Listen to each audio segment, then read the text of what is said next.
एक वेळ होती जेव्हा लोक स्वतःचा उद्योग सुरू करण्यासाठी बँक किंवा सावकाराकडून कर्ज घेत असत. आता कर्ज घेतलं म्हटल्यावर त्याला व्याज द्यावं लागणार, इंटरेस्ट.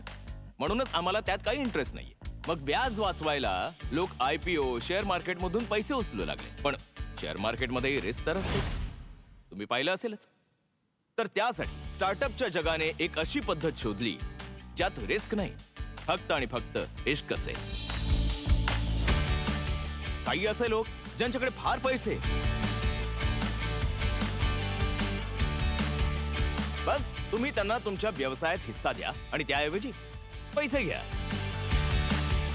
ज्याच्या आयडियामध्ये असेल दम त्याच्यासाठी उघडेल IDFC फर्स्ट बँक तिजोरी, जिच्यात आहेत पूर्ण 100 करोड रुपये.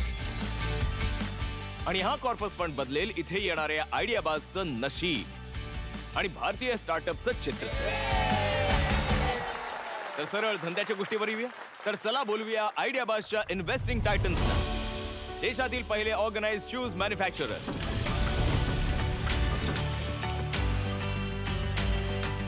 लिबर्टी शूजचे marketing maverick Anupam Bansal.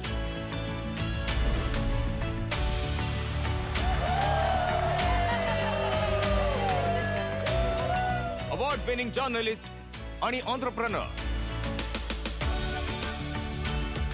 She the people आणि गायत्रीची फाउंडर शैली चोपडा.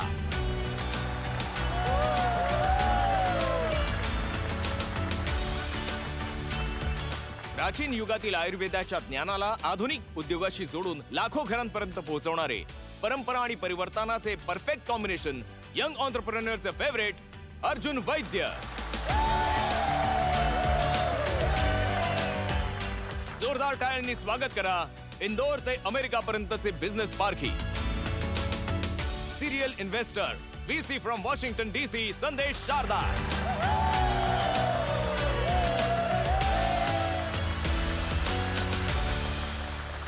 टायटन्स, तुम्ही सगळे आपापली सुपर पॉवर घेऊन आला आहात, पण आम्ही तुमच्यासाठी एक मोठी सुपर पॉवर घेऊन आलोय. तुमच्या सगळ्यांकडे ब्लॉक बझर आहे. ब्लॉक बझरचं वैशिष्ट्य हे आहे की कोणताही स्टार्टअप जे इथे सादर केलं जाईल त्याची आयडिया ऐकून किंवा आयडियाबाजच्या प्रेमामध्ये जर तुम्हाला असं वाटलं की मी स्वतः एकटा यात इन्व्हेस्ट करू शकतो, तर तुम्ही ब्लॉक बझर दाबू शकता. आणि तुम्ही ब्लॉक बझर दाबल्याबरोबर बाकी सगळे टायटन्स त्यात इन्व्हेस्ट करण्यापासून ब्लॉक होतील आणि तुम्ही एकटेच त्यात इन्व्हेस्ट करू शकाल. आणि जर ब्लॉक बझर दाबल्यानंतरही तुम्ही इन्व्हेस्टमेंट नाही केली तर ही संधी दुसऱ्या टायटनकडे निघून जाईल आणि पूर्ण एपिसोडमध्ये तुम्ही ब्लॉक बझर वापरू शकणार नाही. ठीक आहे, डन. टायटन्स, मी तुम्हाला सांगू इच्छितो की आपल्या बरोबर नॉलेज पार्टनर म्हणून IITM आहे. त्यांचं इन्क्युबेशन सेंटर इतकं कमालीचं आहे की त्यांच्याकडे जाणाऱ्या प्रत्येक 10 आयडियाज मधल्या 8 आयडियाज बिझनेस बनतातच. आणि त्याच IITM ग्लोबल रिसर्च फाउंडेशनचे CEO आज आपल्या बरोबर आहेत. तर जोरदार टाळ्यांनी स्वागत करूया श्री माधव नारायण यांचं, CEO IITM global research foundation.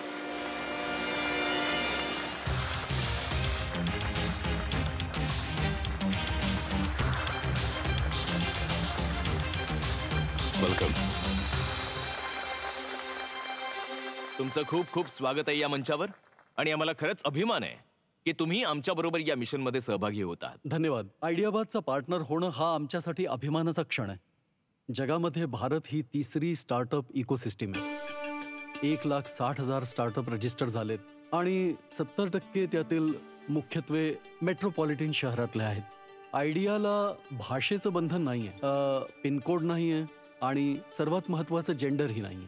मग ते तर आम्हाला वाढवावंच लागेल ना. भारताकडे एक फार मोठं लक्ष आहे. आम्हाला 2030 पर्यंत मिलियन स्टार्टअप्स हवे आहेत आणि तिथवर पोहोचण्यासाठी फक्त मेट्रोपॉलिटन शहरांवर अवलंबून चालणार नाही. आयडियाज सगळीकडे आहेत. आपल्याला त्या आयडियाजकडे जाऊन त्यांना खतपाणी घालावं लागेल. आयडियाबाज ही ग्रेट सुरुवात आहे, म्हणून आम्ही तुमच्या सोबत आहोत. मी सहमत आहे. नंतर एक पोरगी आली, एकदम धीट, आणि ती व्यक्ती म्हणजे अहिल्या वेस्कर.